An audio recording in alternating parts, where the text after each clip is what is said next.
Good morning student. आज हम marketing research की क्लास में बाजार शोध और विपणन शोध में अंतर, विपणन शोध का संगठन, इससे संबंधित सुझाव आदि के बारे में पढ़ेंगे।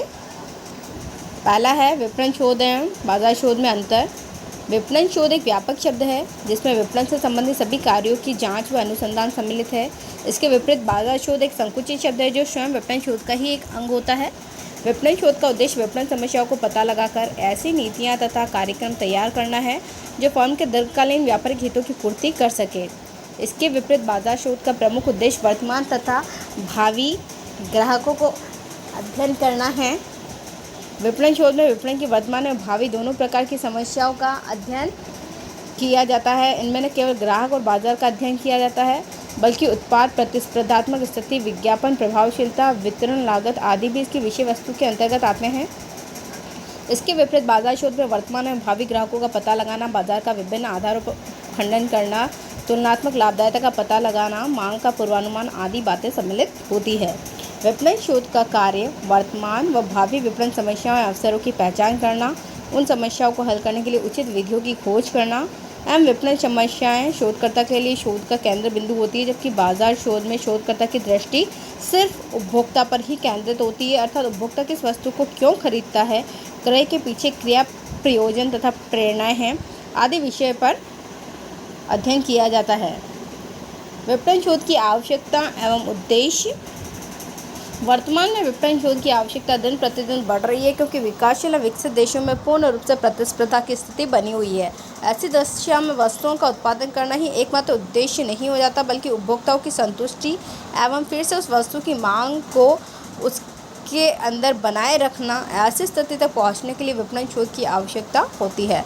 स्टील एफ कंडेफ के अनुसार विपणन शोध की निम्नलिखित परिस्थितियों में आवश्यकता होती है। नए उत्पाद के लिए ग्राहकों की रुचि जानना।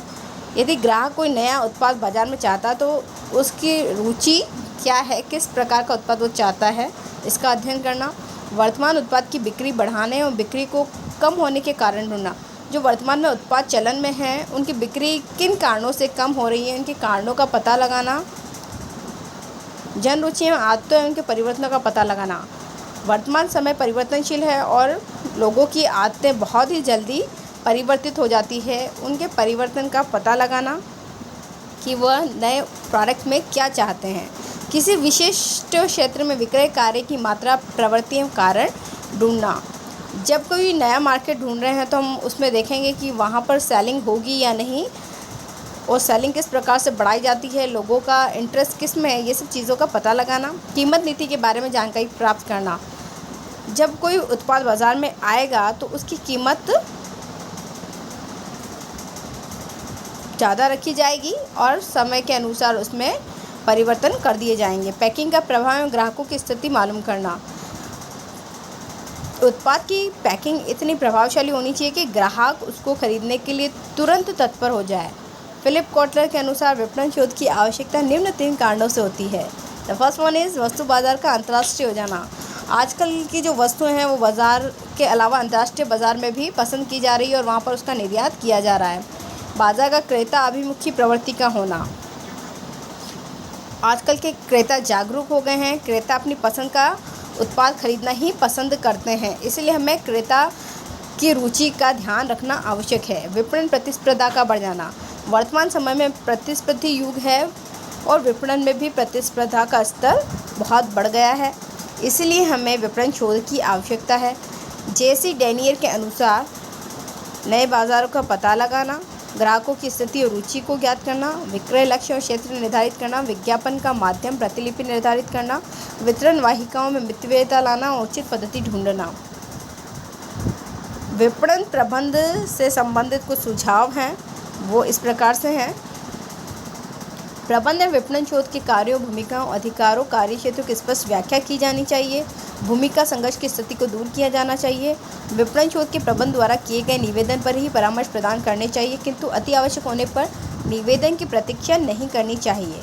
प्रबंध द्वारा परामर्श को अस्वीकार कर दिए जाने पर विपणन शोधकर्ताओं को इसे अपनी व्यक्तिगत मानहानि नहीं समझनी चाहिए। परामर्श के लिए निवेदन करने तथा उसे स्वीकार करने या न करने का अधिकार सामान्य प्रबंध का होता है। सामान्य प्रबंध को विपणन शोध का अधिकतम प्रभावी उपयोग करना चाहिए। आपत्ति होने पर प्रबंध को शोधकर्ता से विचार विमर्श कर अपनी जो भ्रांतियाँ हैं, मतभेद हैं, वो दूर कर लेने चाहिए। सामान्य प्रबंध को चाहिए कि परामर्श संपूर्ण संगठन के हित में होने और उसे अस्वीकार न करें, उस पर गंभीरतापूर्वक विचार करें। प्रबंध एवं विपणन शोध दोनों को परामर्श देने के विषय में मतभेद होने की स्थिति में उच्च प्रबंध से अपील करने का अधिकार प्राप्त होना चाहिए। सामान्य प्रबंध को चाहिए कि वो अपने कार्यक्षेत्र संबंधी सभी सूचनाओं को समय समय पर विपणन शोध को देते रहें और उपयुक्त परामर्श देने में सहायता मिलती रहे। नेक्स्ट वन इज विपणन शोध का संगठन। Organisation of the marketing research. किसी भी संस्था में विपणन शोध प्रक्रिया के निम्न प्रकार होते हैं। एक तो कंपनी के अंतर्गत विद इन द कंपनी और कंपनी के बाहर आउटसाइड द कंपनी। कंपनी के अंतर्गत किए जाने वाले कार्य। विपणन शोध का कार्य कंपनी के अंदर उनके स्टाफ के द्वारा संपन्न किया जा सकता है। किसी छोटी कंपनी में ये कार्य कंपनी के विक्रय प्रबंधक के द्वारा ही किया जाता है, क्योंकि बड़ी या मध्यम आकार वाली कंपनी में ये कार्य निम्न से किसी के भी द्वारा किया जा सकता है। कंपनी के शोध विभाग के द्वारा, कंपनी के विपणन विभाग के द्वारा, कंपनी के अलग विपणन शोध विभाग के द्वारा। कंपनी के बाहर आउटसाइड द कंपनी। विपणन शोध के कार्य को कंपनी के बाहर विभिन्न संस्थाओं द्वारा संपन्न करवाया जा सकता है।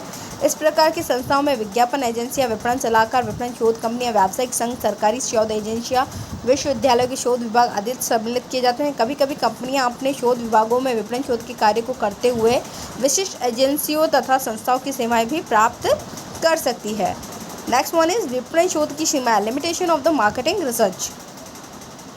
वर्तमान समय में विपणन शोध की कई सारी सीमाएं हैं, जैसे कि समय की समस्या, प्रॉब्लम ऑफ द टाइम। विपणन शोध की प्रक्रिया में समय लगता है, जबकि कई विपणन निर्णय इस प्रकार के होते हैं जिसमें शीघ्र निर्णय लेने की आवश्यकता होती है और परिणाम तो शोध का प्रयोग संभव नहीं हो पाता।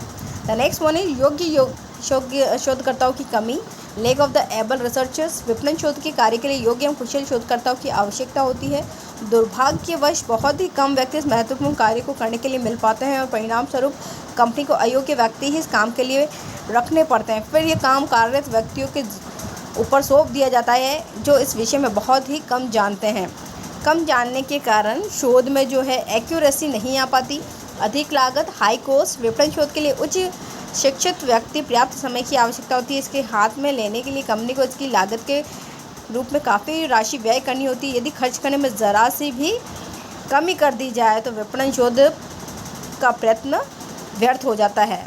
पूर्ण शुद्धता की कमी। Lake of the complete accuracy. विपणन शोध की महत्वपूर्ण सीमा है कि विपणन शोधकर्ता के द्वारा पूर्ण शुद्धता के साथ परिणामों की घोषणा नहीं कर सकता है। बदलते हुए बाजारों में प्रचलित विभिन्न प्रकार की परिस्थितियों में शुद्ध डेटा को प्राप्त करना एक जटिल कार्य है। यह विपणन प्रबंधक के शोध परिणामों के साथ साथ कुछ अनुमानों पर डिपेंड करता है। विपणन शोध संबंधी जानकारी की कमी। Lake of the adequate knowledge of the marketing research. विपणन शोध संबंधित पर्याप्त ज्ञान की कमी भी इसकी एक महत्वपूर्ण सीमा है। इस संदर्भ में उल्लेखनीय है कि अमेरिका जैसे विकसित राष्ट्र का विपणन शोध तेजी से विकास 1945 के बाद से हुआ। इसी के अनुमान के आधार पर कह सकते हैं अन्य राष्ट्रों विकसित और विकासशील में भी विपणन शोध के बारे में ज्ञान या जानकारी की क्या स्थिति होगी। विपणन शोध संबंधित सीमित ज्ञान विकास के कारण इसका प्रयोग क्षेत्र भी बहुत ही सीमित रहता है और अनेक अधिशासी ऐसे हैं जो इसके महत्व को संदेह की दृष्टि से देखते हैं। इसी की धारणा के साथ शोधकर्ता दूर नहीं कर पाता है। विपणन शोध से प्राप्त परिणाम का कितना आर्थिक लाभ हुआ, इसका मूल्यांकन करना भी अत्यधिक जटिल कार्य है। Thank you.